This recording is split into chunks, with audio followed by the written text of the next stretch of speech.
Webinaire lié au rôle et mission du secrétaire et trésorier du CSE.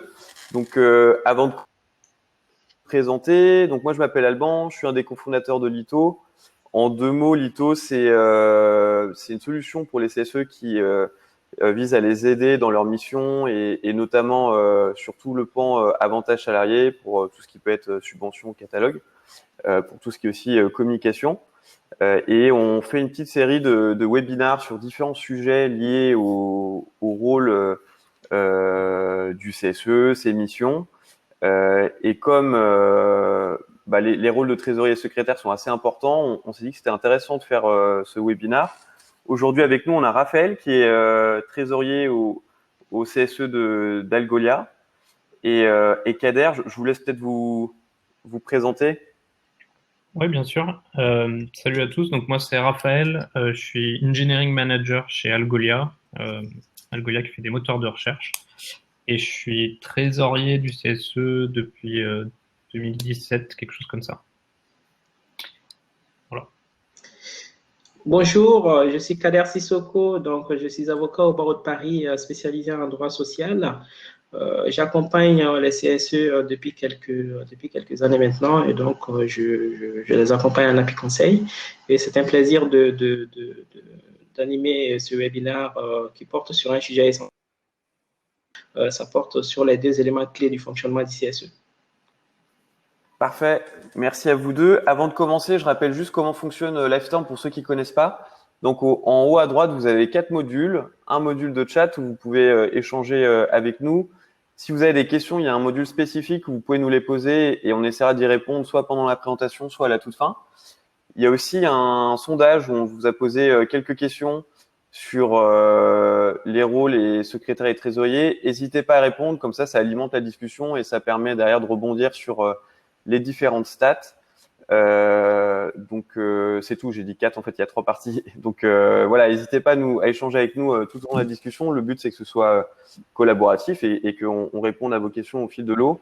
À la toute fin du webinar, si jamais il y a des questions qui ne seront pas répondues, on les notera et on y répondra par mail dans un second temps.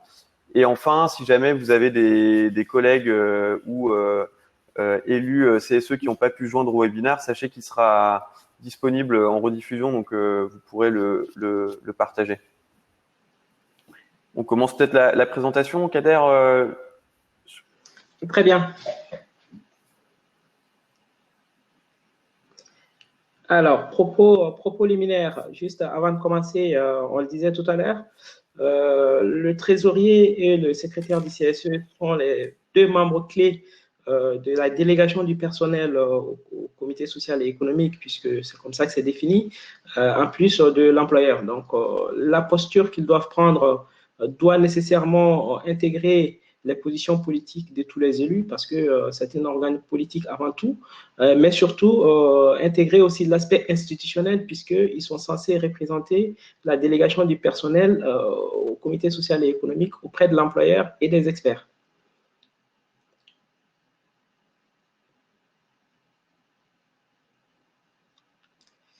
Donc, voilà, c'est passé rapidement sur le programme. Nous allons commencer par la désignation, hein, c'est le début, un peu, voilà. Le sommaire, donc on abordera la désignation du secrétaire et du trésorier dans un premier temps. Ensuite, le principe de la délégation express, puisque c'est un organe collégial, les attributions des secrétaires et trésoriers, et aussi le mandat général ou permanent relatif à toutes les décisions de gestion courante. Et nous envisagerons également de façon plus spécifique le rôle du secrétaire et le rôle du trésorier et la question du RGPD qui est devenu aujourd'hui important avec la loi sur le traitement des données personnelles. Et enfin, nous verrons les responsabilités des deux élus. Ok, parfait. Donc, pour commencer par la désignation, alors très rapidement, la désignation du secrétaire et du trésorier est définie dans la jurisprudence comme une élection. Donc, ce n'est pas une délibération comme on peut le supposer, puisque ils sont désignés par les élus par voie d'une délibération, mais en réalité, le régime juridique répond à l'élection, ce qui veut dire que les règles du code électoral applicables aux élections professionnelle s'y applique aussi. Et en cas d'égalité des voix, effectivement, c'est le candidat le plus âgé qui sera désigné. Quelle est la personne idéale pour ces deux postes-là? Nous avons noté 3 qualités essentielles. Il faut avoir une expérience syndicale dans la négociation puisque il y aura des échanges multiples avec la direction qui demandent d'avoir une certaine capacité de négociation et de dissuasion pour inscrire notamment certains points à l'ordre du jour et la définition de l'ordre du jour. On y reviendra. La capacité d'écoute et de conciliation, pourquoi? Parce que il est censé assurer la coordination entre toutes les institutions représentées, enfin, toutes les organisations syndicales au sein du CSE, mais aussi de coordonner également le travail des différentes commissions obligatoires et facultatives. Donc, je m'en arrête là pour la désignation. Je suis. Oui. Et Kader, du coup, concrètement, ça se passe quand dans la vie du CSE, une fois que les élections ont eu lieu à quel moment le secrétaire et le trésorier sont élus, du coup, sont désignés? Ils sont désignés, alors désignés ou élus, ils sont désignés à la première réunion du CSE.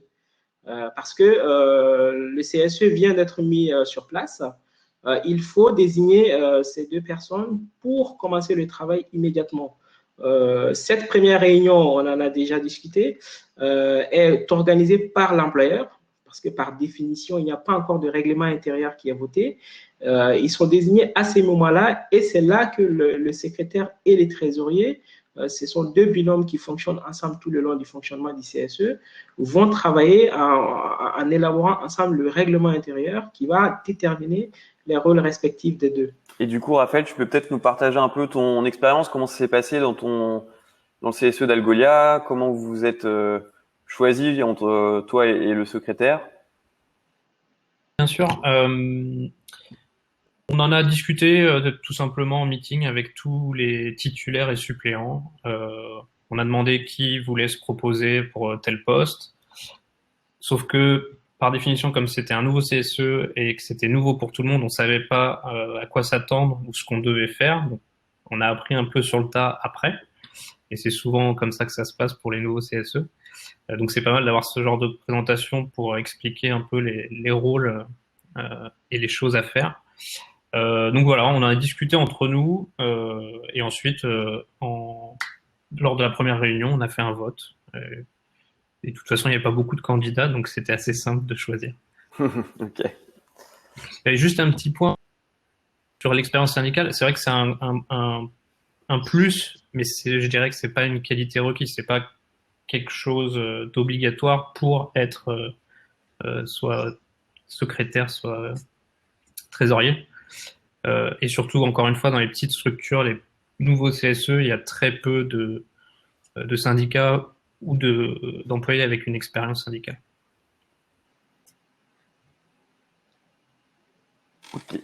Ok, parfait, très bien.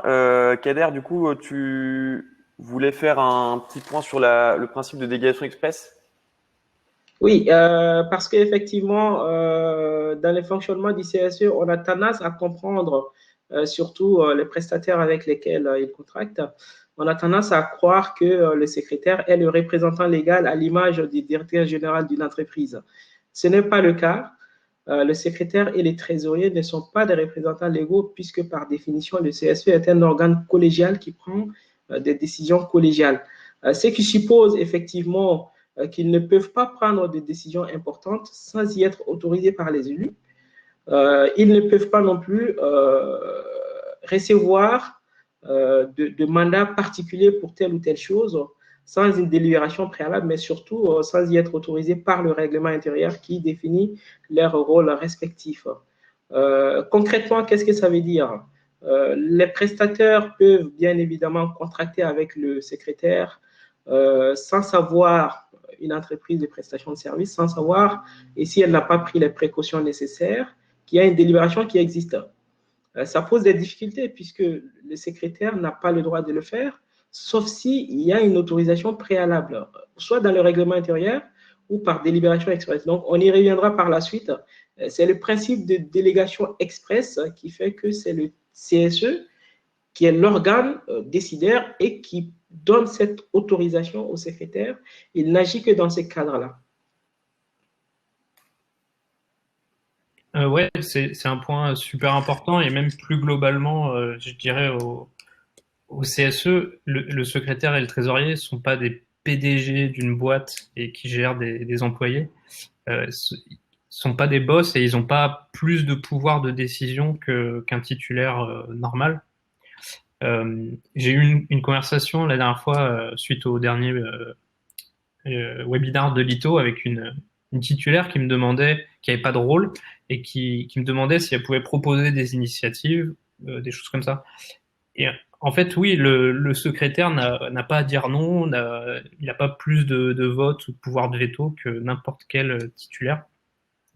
Donc c'est vraiment important de noter le point de Kader, de dire que c'est la collégialité et que secrétaire et trésorier doivent faire certaines tâches, mais n'ont pas plus de pouvoir que n'importe quel autre titulaire.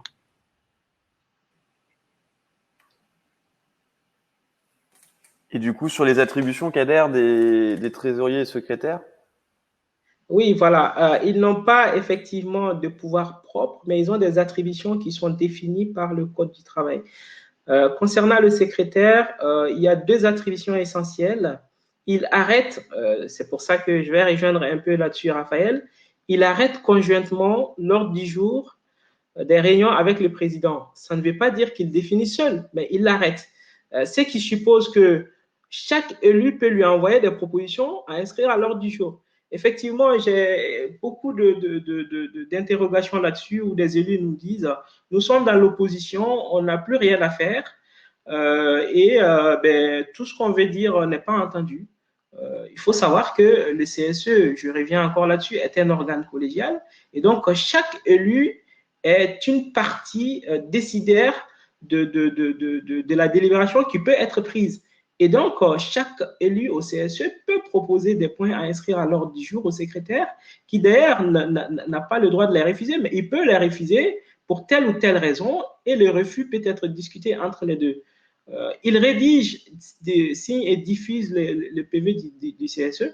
C'est le même principe, c'est ce rôle, mais les élus peuvent proposer des correctifs à apporter au PV lorsque les débats, ça ne correspond pas exactement au débat. Et là encore, le refus de modification du secrétaire peut être discuté.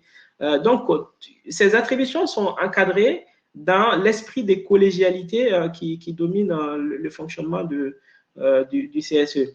Donc, je vais dire deux ou trois mots sur les attributions des trésoriers et je pense que Raphaël est plus apte pratiquement à en discuter que moi.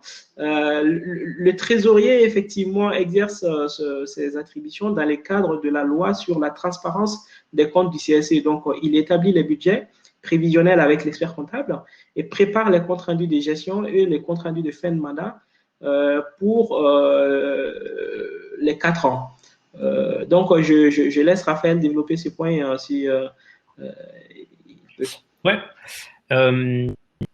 Les comptes bancaires, je conseillerais aux nouveaux trésoriers de faire ça au plus vite dès le début, dès les premiers jours. On a pu le voir sur le Slack de Lito qu'il y avait beaucoup de problèmes et beaucoup de questions là-dessus. Ça prend du temps et c'est compliqué. Les banques ne connaissent pas vraiment ce qu'est un CSE, ce qu'il faut faire, etc. Donc c'est pour plus de 6 mois, c'était une galère complète pour pouvoir ouvrir ses comptes. Et même aujourd'hui, c'est pas optimal. T'es tout seul à l'ouvrir ou parce qu'il y a aussi potentiellement le trésorier adjoint ou le secrétaire aussi qui. J'étais tout seul, ouais. Et on n'avait pas d'adjoint à ce moment-là. Donc ouais, c'est compliqué. Pour les budgets prévisionnels, c'est super important.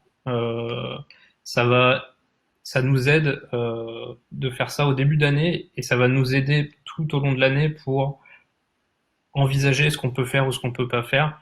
Alors au début, c'est assez compliqué parce qu'on connaît pas le montant exact qu'on va avoir d'attribution. On connaît pas forcément comment on va grandir la boîte, ce qu'on va vouloir faire, mais c'est important d'essayer de définir des gros buckets une partie event, une partie soirée, une partie etc. Sport, litho, ce genre de choses, et essayer d'estimer. C'est pas grave, on pourra toujours revenir tous les 3 mois, tous les 6 mois dessus et ajuster, mais avoir des chiffres en tête, des prévisions, ça permet de prendre beaucoup plus facilement plein de décisions derrière. Et avec l'expérience, ça s'affine et ça va de mieux en mieux. L'expert comptable, nous on n'en a pas pour l'instant, mais on va pas tarder à en avoir un parce que on commence à avoir un gros CSE. Pour les plus petites structures, je crois pas que ça soit obligatoire. Je me rappelle plus des règles exactes, Kader. Voilà. Il y a trois seuils en fait.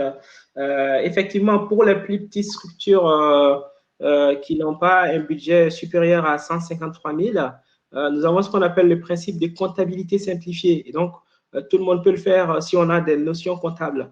Une fois qu'on commence à dépasser ce montant en termes de budget, effectivement, l'obligation de prendre un expert comptable va s'imposer. Et à partir d'un autre seuil, je crois que c'est 1,6 million de budget, où il serait obligatoire en ces moments de prendre un commissaire aux comptes cette fois-ci, en plus de l'expert comptable, qui va certifier les comptes. Mais bon, ce n'est pas le cas de beaucoup de CSE. Hein. J'en ai rencontré quelques-uns, mais on ne les rencontre pas tous les jours. On devrait peut-être avoir un expert assez vite dans ce cas-là. Mais si l'entreprise se développe, pourquoi pas? Parfait. Et Raphaël, peut-être dans la pratique sur la partie secrétaire, comment ça se passe chez vous, tout ce qui est rédaction, des PV, décision de l'ordre, comment ça se passe? Ouais. Alors avant de faire l'ordre du jour, on a toujours des réunions entre nous où on discute des différents topics qu'on veut mettre à l'ordre du jour. Et donc vraiment, tout le monde peut proposer et même les suppléants peuvent proposer des sujets. En tout cas chez Algolia. Cet ordre du jour est rédigé et ensuite le secrétaire va voir avec le PDG s'ils ont eux de leur côté d'autres sujets à mettre à l'ordre du jour. Un petit point juste sur ça, c'est super important de pas seulement mettre des topics à l'ordre du jour, mais vraiment de poser des questions très claires et très précises, d'aller dans le détail au maximum dans cet ordre du jour. Ça permet du côté employeur de vraiment travailler les sujets et ils sont dans l'obligation de donner une réponse à la question. Et donc plutôt que de partir en débat sur des sujets, on va échanger sur des questions très claires et très précises. Ça, c'est quelque chose qu'on a changé récemment et on a vu l'avantage d'être plus précis dans l'ordre du jour. Et ensuite, pour la rédaction et les PV, on a soit le secrétaire adjoint qui va prendre des notes au cours de la séance, qui vont reporter ça une fois que c'est fini. Petit truc chez Algolia, c'est qu'on est obligé de le faire en anglais et en français, parce que toute la boîte est anglophone. Donc ça fait 2 fois la rédaction d'un PV. Il n'y a que le PV français qui compte, bien évidemment. Il y a un échange entre tous les membres du CSE et aussi un échange avec l'employeur, savoir si tout le monde est d'accord. Ça prend quelques jours, quelques semaines, et une fois que c'est fait, on a une plateforme en ligne pour signer le PV, et ensuite on envoie ça par email et sur une plateforme à tous les employés. Ok. Et on l'affiche. Vous l'affichez physiquement aussi? Enfin, quand je crois que c'est obligatoire, ça.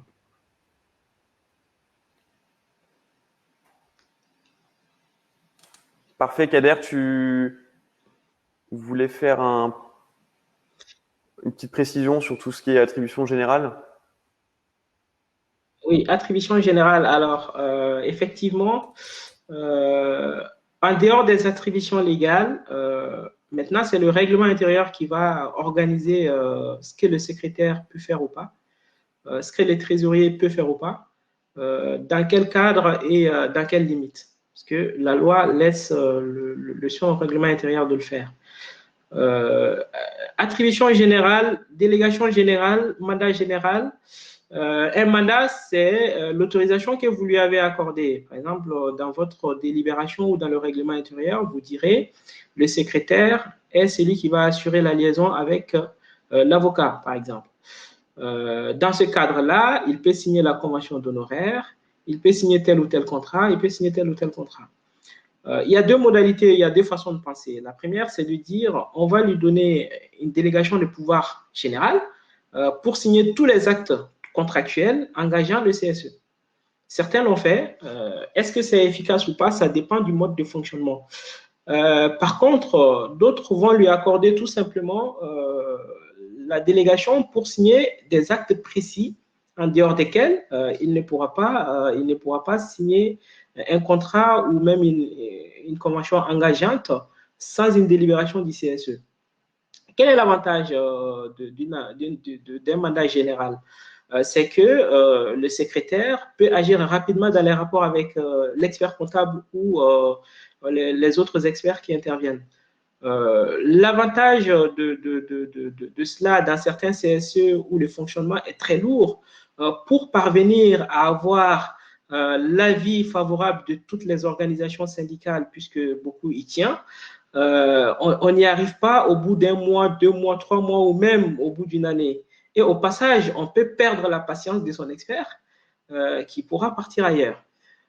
Donc, ça a cet avantage-là dans certains CSE où le fonctionnement est lourd. Mais si le fonctionnement est beaucoup plus rapide et qu'on peut avoir des avis favorables au bout d'une seule réunion, mieux vaut faire une attribution spécifique et laisser le CSE décider.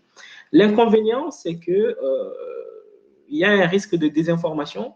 Si toutefois le secrétaire, dans son mode de fonctionnement ou dans sa logique de communication avec les élus, ou alors des fois la tension peut être vraiment clivante dans certains CSE où il y a des oppositions assez fortes, où les OS ne peuvent pas du tout parler entre eux. Dans ce genre de situation, effectivement, beaucoup de contrats vont être signés sans que tout le monde soit au courant et ça nuit un peu à la transparence des relations avec les experts et les élus.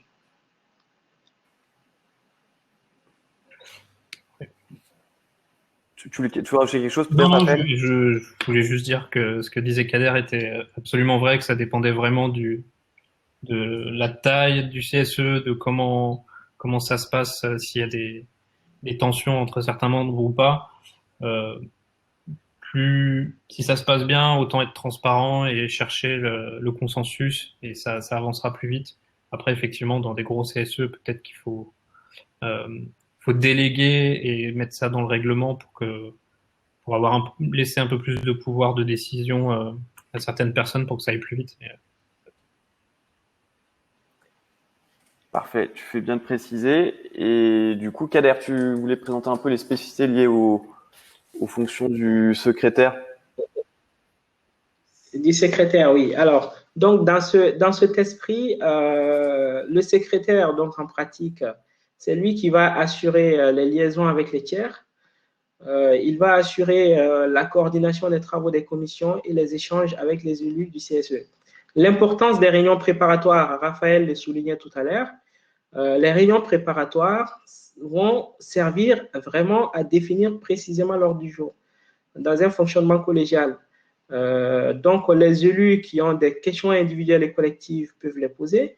N'oubliez pas les attributions du CSE. Le CSE reprend les 3 attributions aussi bien du CE, de la CHSCT et aussi des délégués du personnel. Donc, aujourd'hui, beaucoup de CSE ont fait une délégation permanente à la Commission santé, sécurité et conditions de travail pour toutes les questions touchant à la santé, sécurité et conditions de travail. Mais pour autant, les autres sujets, par exemple, n'oubliez pas que vous êtes tous délégués du personnel. Donc, vous pouvez poser des questions précises sur la paye, sur telle ou telle remontée de tel ou tel salarié. Et ces questions-là peuvent être inscrites à l'ordre du jour au titre des questions individuelles et collectives des salariés. Donc, c'est l'importance de la réunion préparatoire qui va permettre au secrétaire de faire ces recueils de toutes les questions des élus. La problématique de ces réunions préparatoires, c'est que ce n'est pas pris en charge dans beaucoup de CSE par l'employeur. Donc, les élus ne sont pas très favorables, enfin, ils sont pas très motivés souvent à aller en réunion préparatoire puisqu'ils se disent, ben, je vais prendre sur mes aires de délégation, comment je fais, c'est pas pris en charge, voilà. C'est toute la difficulté et d'où l'intérêt de négocier dans les accords CSE ou dans le règlement intérieur la prise en charge des réunions préparatoires par l'employeur. Et ça a un avantage double, c'est qu'aujourd'hui, l'employeur peut signer le règlement intérieur. Je crois que la question vous sera posée. Et s'il signe le règlement intérieur, il s'engage au même titre que les élus qui l'ont décidé à respecter le règlement intérieur. Mais dans d'autres CSE, l'employeur n'a pas voulu le faire parce qu'effectivement, il y avait des engagements beaucoup plus forts. Donc, le secrétaire veille à la bonne exécution des décisions prises par le CSE, c'est son rôle, et il assure la gestion administrative et s'occupe aussi du rôle du CSE s'il n'y en a pas. Aujourd'hui, ce n'est plus possible parce que le trésorier est obligatoire depuis 2015 dans tous les CSE. Raphaël, est-ce que tu as des cas un peu concrets de sujets évoqués là qui ont été remplis par le secrétaire chez Algolia?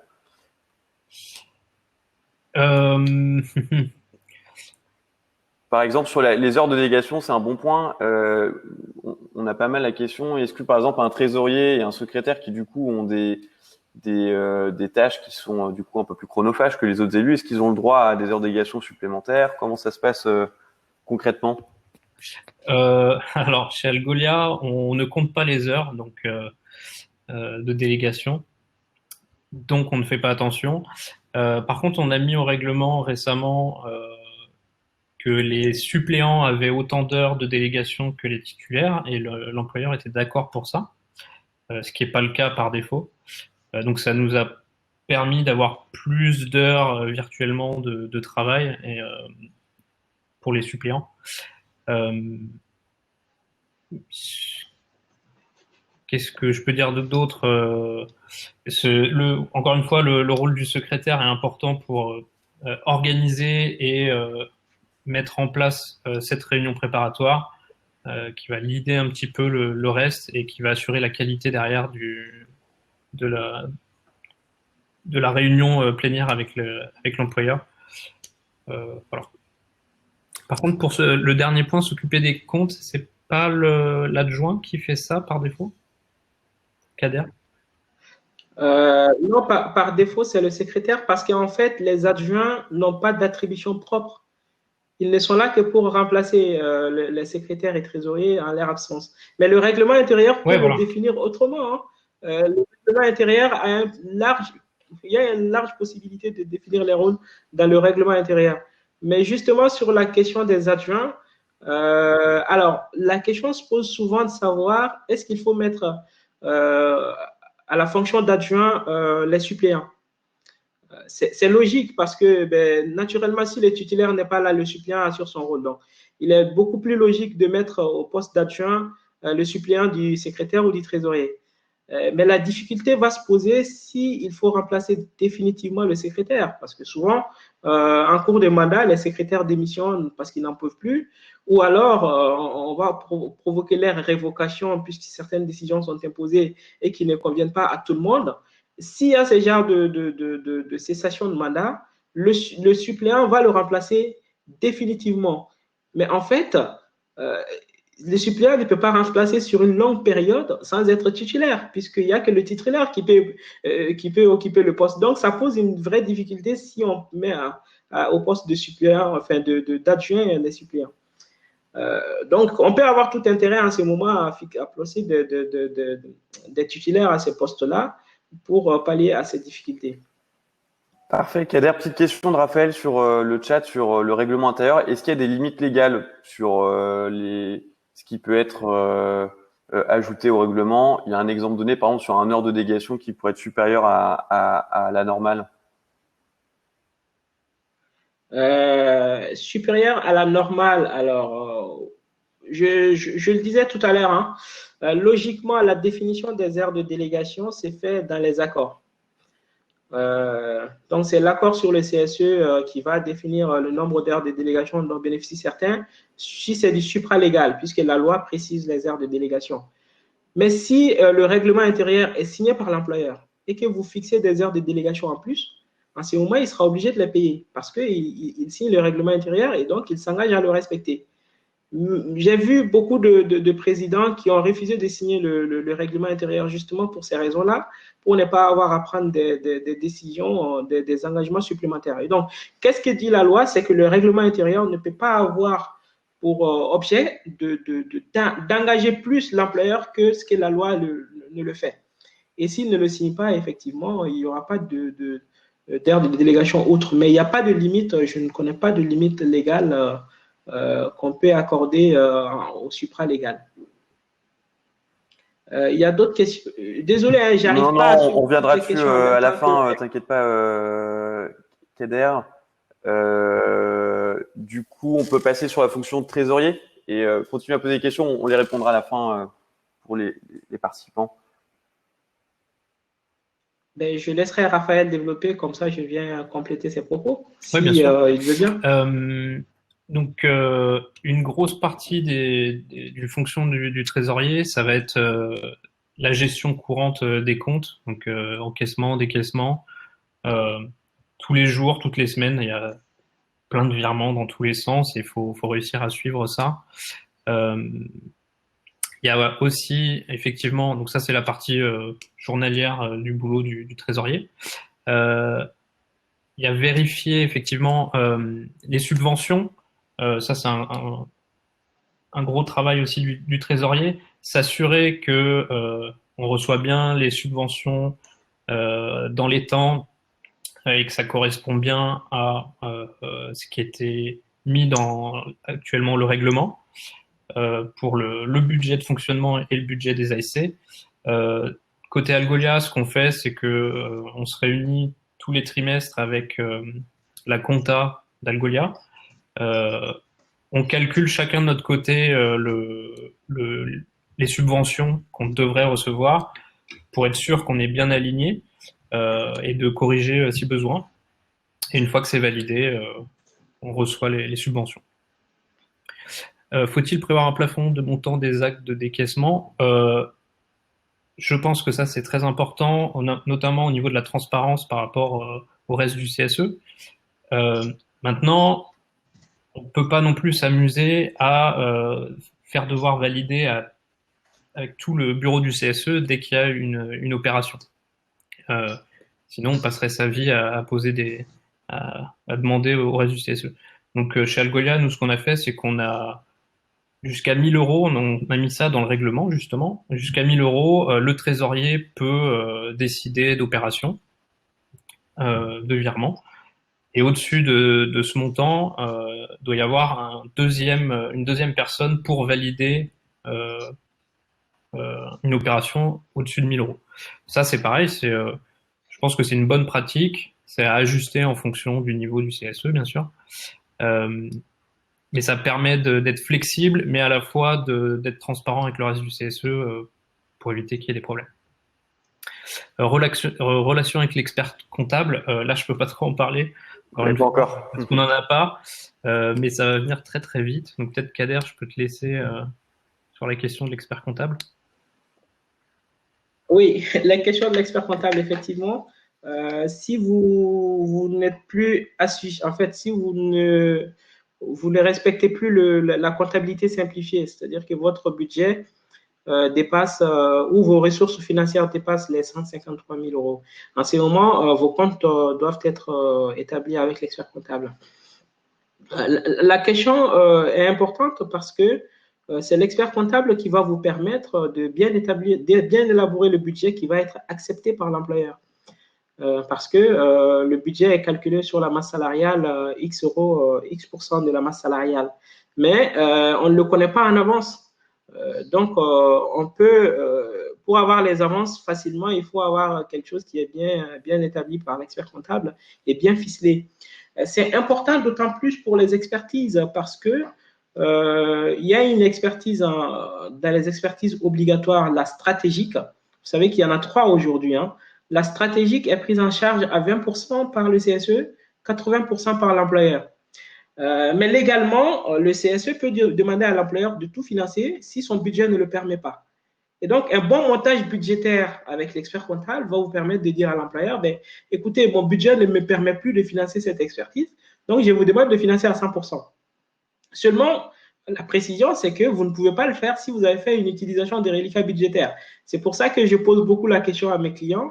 Est-ce que vous avez fait une utilisation des reliquats budgétaires sur les 3 années précédentes? Parce que si vous l'avez fait, effectivement, là, vous ne pouvez pas demander à l'employeur de financer à 100% l'expertise stratégique.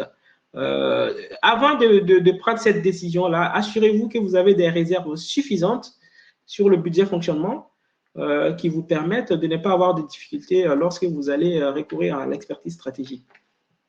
La communication des documents avec les élus, là encore, beaucoup de secrétaires et de trésoriers ne sont pas conscients, c'est que tous les élus ont un droit d'accès aux documents comptables et administratifs. Certains CSE ont été condamnés parce qu'ils ont refusé pour des problèmes divers, hein, parce qu'il y a eu beaucoup de détournements souvent dans certains CSE. C'est pas agréable à dire. Et donc, des fois, quand il y a des difficultés pareilles, on a tendance à dissimuler les choses. Mais on ne peut pas dire à un élu, vous ne pouvez pas consulter les documents comptables. Vous devez lui laisser libre accès aux documents, y compris si c'est l'expert comptable qui le fait. En ce moment, si un élu demande, je vais avoir accès à tel bilan ou tel document comptable sur l'année X ou l'année N-1, il faut lui envoyer vers l'expert comptable et si les comptes ne sont pas en ce moment validés, vous lui demanderez d'attendre. Mais dans tous les cas, ils ont le droit de venir consulter au siège, dans les locaux du CSE, tous les documents et factures, mais prendre des copies à leur charge. Mais vous n'êtes pas obligé de leur donner copie de ces documents. J'ajouterais peut-être un petit commentaire par rapport à une question de Raphaël. Sur le budget, quand il y a un nouveau CSE, donc Kader a répondu qu'effectivement, on pouvait prendre un expert comptable pour aider. Déjà, le minimum légal, c'est 0,2% de la masse salariale pour le fonctionnement, si je dis pas de bêtises, Kader. Donc, il y a un minimum légal l'employeur peut pas aller en dessous. Et c'est ce minimum légal où la moyenne par employé de ce qui s'est passé l'année précédente ou pendant les 3 années, précédentes. Ouais. Et ça, c'est justement au trésorier et à tout le CSE de faire ce travail, d'aller chercher les comptes de ce qui s'est passé pendant ces 3 années précédentes. Qu'est-ce que l'employeur a mis en place pour les employés, de récupérer toutes ces factures, etc. Et d'avoir ce montant et de prendre celui qui est le plus intéressant entre la moyenne des 3 années ou les 0,2%. Nous, on a fait ce travail au tout début, chez Algolia, au tout début du CSE, avant même quoi que ce soit. Ça nous a pris des semaines, mais ça nous a permis d'avoir un budget assez conséquent parce que l'employeur faisait régulièrement mettait en place des choses dans l'office pour les employés. Et maintenant, vu que ça revient à la charge du CSE, on a eu le montant équivalent pour le CSE. Donc, il y a un gros travail à faire là-dessus. Ça prend du temps, c'est dur. Il faut réussir à avoir accès aux documents. Mais c'est super important et ça peut être une des solutions pour essayer d'augmenter le budget si l'employeur est réticent, parce que de toute manière, c'est la loi, il n'a pas le choix. Oui. À ce moment-là, quand vous avez négocié votre premier budget, vous aviez déjà une idée un peu de comment vous alliez l'utiliser sur le type d'avantages, par exemple, pour justifier et argumenter face à l'employeur, Raphaël? Non, pas du tout. Parce que déjà, on savait pas, tout simplement. Et parce qu'il n'y a pas eu de négociation, en fait, parce que c'était le minimum légal. Alors, c'était le minimum légal, non pas 0,2%, mais la moyenne des 3 années. Et l'employeur n'avait rien à redire à ça. Après, on a réussi à négocier quelques pourcentages en plus, mais c'est tout. Donc, il n'y a pas eu vraiment de négociation. Ok, super.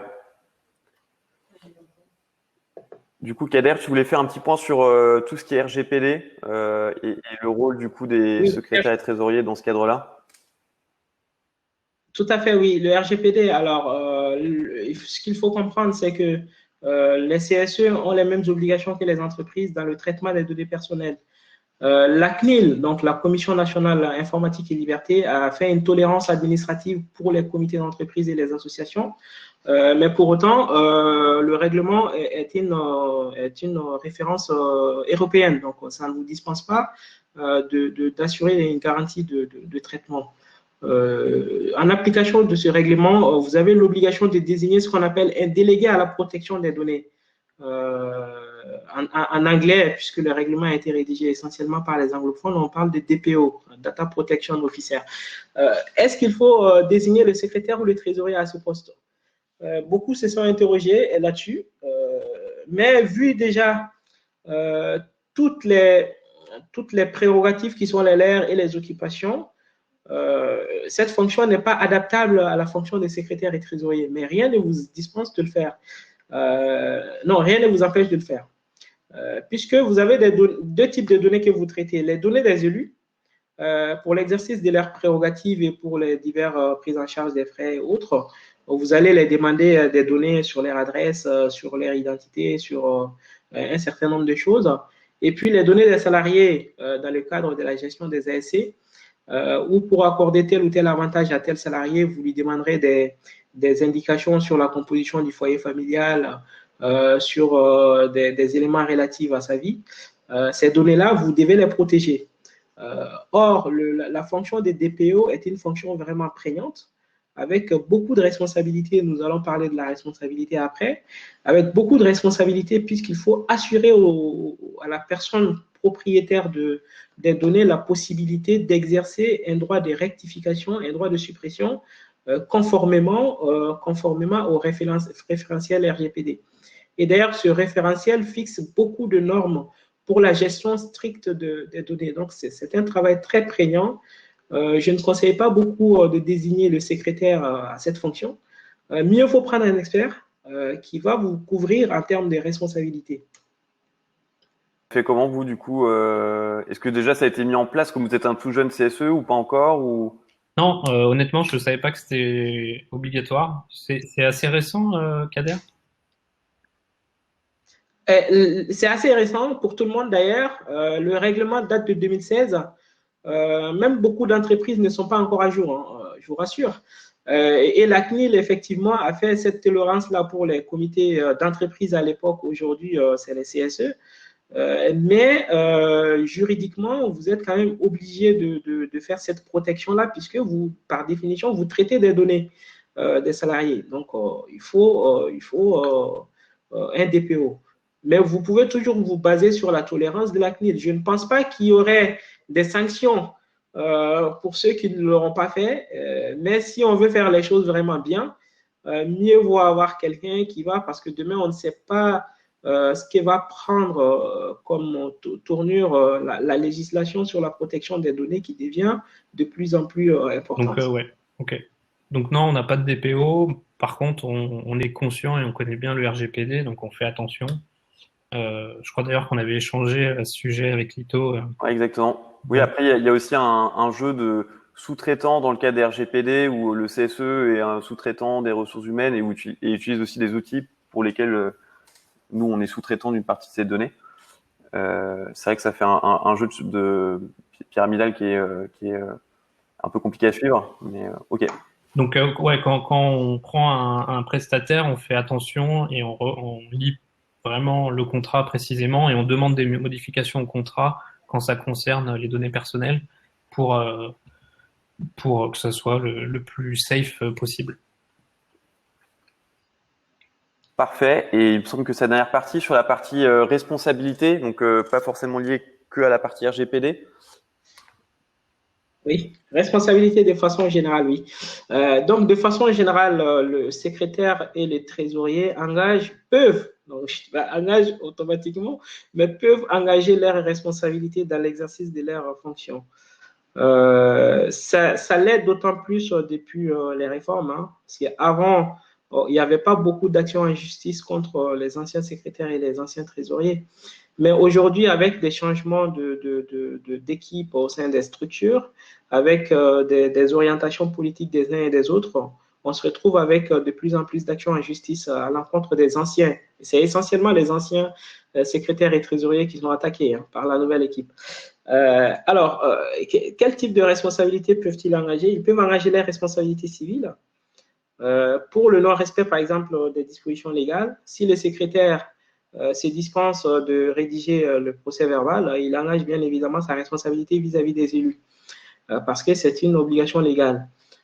S'il ne participe pas à la définition de l'ordre du jour, il est susceptible d'engager sa responsabilité civile, mais aussi pénale. Hein, les deux peuvent être engagés concomitamment.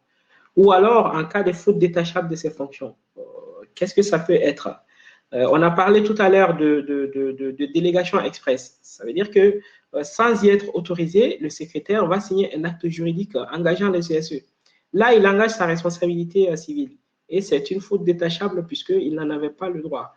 Donc, des hypothèses comme ça peuvent se révéler. Ça se révèle beaucoup plus lors des audits parce qu'aujourd'hui, c'est devenu automatique que la nouvelle équipe fasse l'audit des comptes de l'ancienne équipe.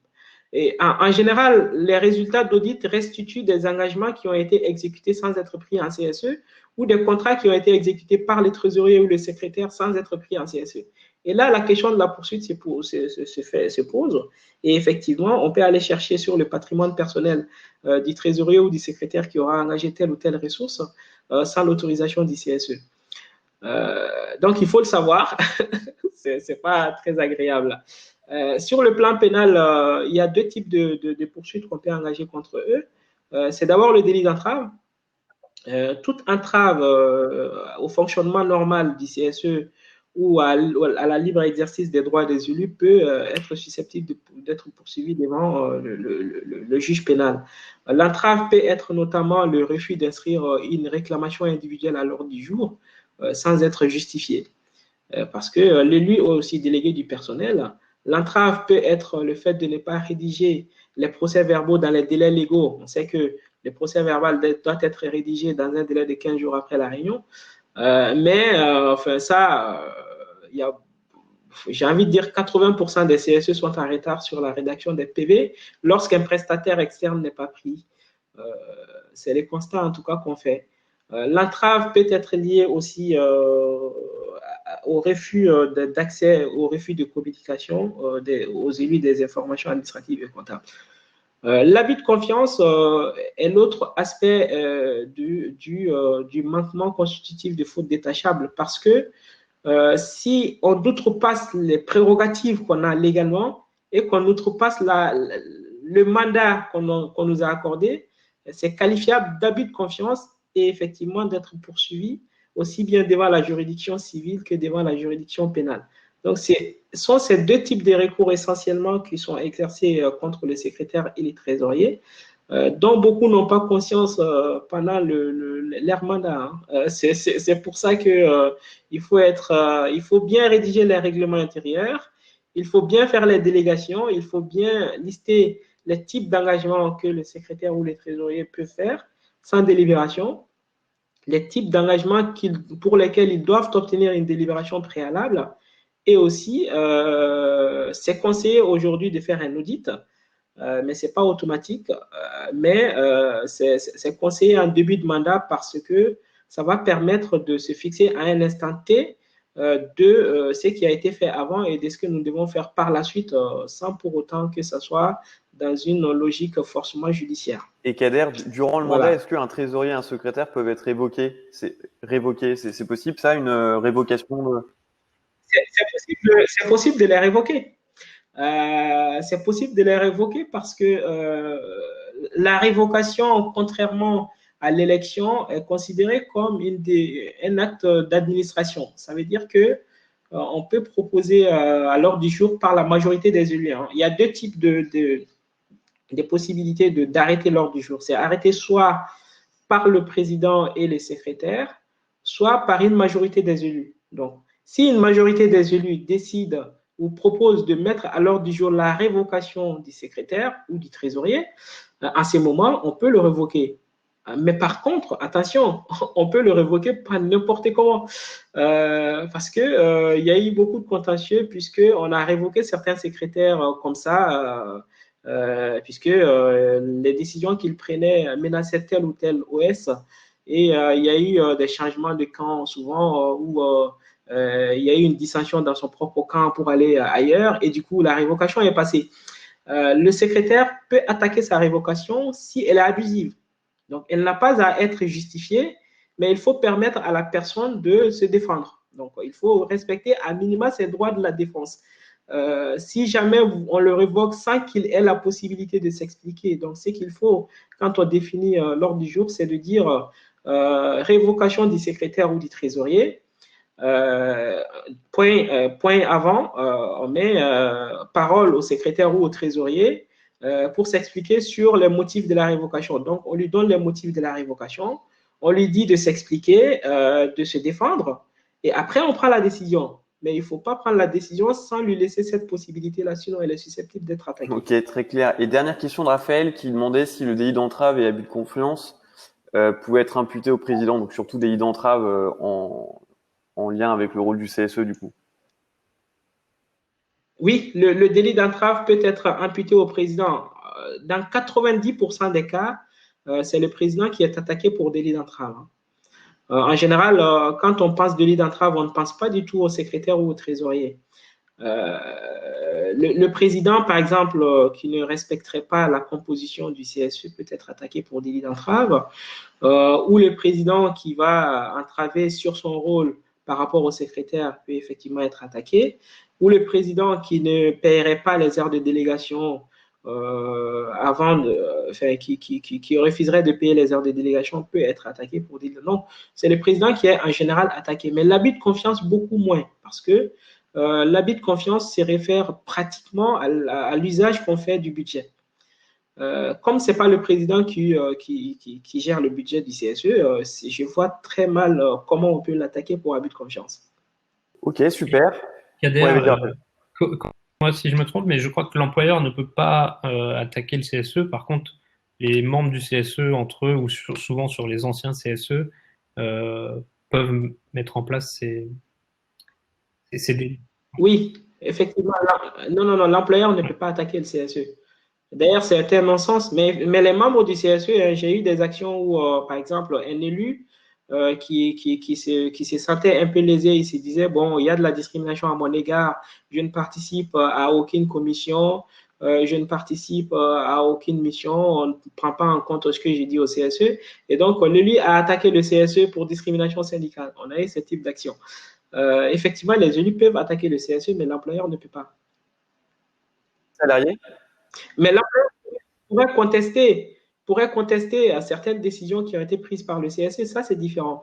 Si vous décidez de recourir, par exemple, à l'expertise, l'employeur peut contester l'expertise.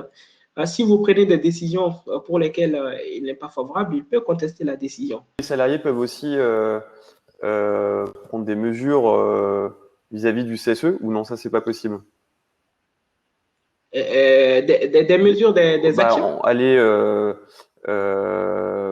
porter la responsabilité du CSE pour tout délit d'entrave, ou si par exemple un salarié n'a pas accès à son au PV, ou est-ce que il peut avoir des recours possibles par rapport au CSE ou non?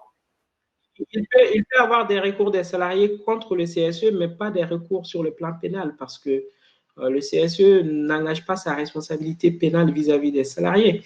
Mais par contre, les salariés peuvent bien engager une action contre le CSE. J'ai eu l'exemple d'un CSE qui a sorti, qui a voté un journal du CSE à l'endroit des salariés où on mettait beaucoup de choses, des décisions qui sont prises. Et la secrétaire a mentionné des choses qui n'étaient pas vraies et les salariés ont reçu le journal, ils se sont dit, ah, tiens, on va pouvoir bénéficier de ça. Mais en fait, ce n'était pas vrai. Et du coup, ils se sont retournés contre le CSE en disant, vous nous avez mal informés et donc on va engager votre responsabilité puisque finalement, l'employeur nous dit qu'on ne peut pas bénéficier de tel ou tel avantage. Ça, c'est possible.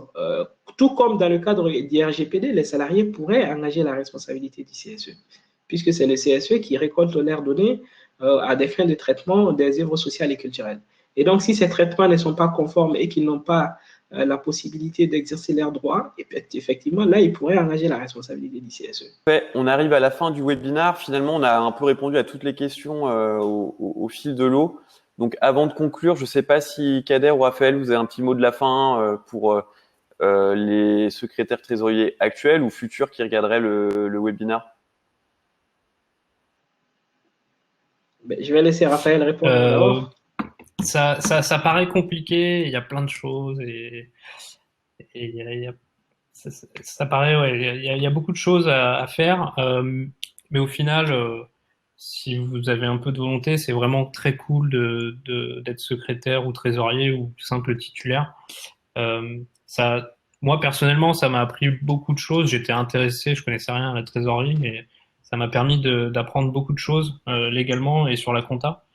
Donc voilà, c'est super intéressant et ça permet de faire avancer le CSE pour les salariés. Donc ça demande du temps, ça demande de l'implication, donc il faut faire attention à ça. Mais c'est très cool. Pour moi, j'aborderais dans le même sens. Effectivement, c'est très, très prégnant de faire secrétaire et trésorier quand on a par ailleurs son propre boulot à accomplir, quoi. Ça, c'est très difficile. Beaucoup que je rencontre sont souvent des permanents syndicaux. Pour les permanents syndicaux, c'est très facile puisqu'ils ne font que ça. Mais quand on a par ailleurs une fonction exécutive dans l'entreprise et qu'il faut assurer ces fonctions, ça devient très compliqué. Donc, le conseil que je peux donner au CSE d'une taille importante, c'est de vous entourer de bons experts qui vont vous faciliter le travail, mais aussi vous soulager par rapport à la responsabilité que vous encourez, mais surtout de vous appuyer sur vos équipes. Vous êtes secrétaire et trésorier, mais vous n'êtes pas seul. Vous avez une équipe qui est derrière vous, vous avez des adjoints, donc appuyez-vous sur l'équipe, utilisez ce que chacun peut apporter dans les fonctionnements, déléguez le plus possible de commission, parce que les secrétaires de commission aussi ont leurs attributions à exercer. Donc, déléguez le plus possible, ayez un mode de fonctionnement qui puisse vous permettre de coordonner les choses plutôt que d'endosser tout seul et d'être complètement tout le temps débordé. C'est le constat que j'ai fait pour beaucoup de secrétaires qui étaient très débordés, qui n'y arrivaient plus. Et pourtant, ils ont une équipe derrière qu'ils n'utilisent pas. Parfait. Bah, écoutez, merci à vous deux. C'était très clair. Donc, pour deux rôles hyper importants dans le CSE, secrétaire et trésorier. C'était très intéressant d'avoir à la fois le côté légal et la praticité aussi de Raphaël. Donc merci à vous. Comme je le disais au tout début du webinaire, vous pourrez avoir accès en rediffusion à tout le contenu. Si vous avez des questions auxquelles on n'a pas répondu, n'hésitez pas à nous les envoyer. On n'hésitera pas à y répondre. Pour la suite, les actualités Lito, on a un prochain webinaire sur le budget du CSE qui est un peu en lien du coup avec le rôle du trésorier et qui fera un peu la suite de ce qu'on a évoqué aujourd'hui.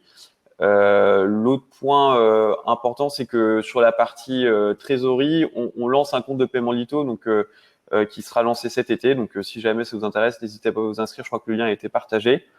Donc, merci encore, Raphaël Kader. Je vous laisse le dernier mot avant de terminer. Non, bah, merci. Encore une fois, j'avais déjà dit, mais j'aurais bien aimé avoir ces webinars et ce Slack Lito au tout début de notre CSE parce que on a déjà vu, on ne sait pas ce qu'on doit faire, ou on ne connaît pas les dispositions légales, donc c'est assez dur et ce genre de contenu est vraiment très, très intéressant. Et donc, merci à vous. N'hésitez pas si vous avez des questions. Bon, merci beaucoup. Pour moi, c'était un plaisir de toujours animer ce genre d'échanges qui sont très instructifs pour moi aussi à travers les questions qui sont posées. Ça me permet de comprendre la préoccupation des équipes et d'adapter ma pratique. Parfait, merci à tous. Et puis, du coup, à très vite pour un prochain webinaire ou autre contenu. Merci à vous. Merci. Merci, au revoir.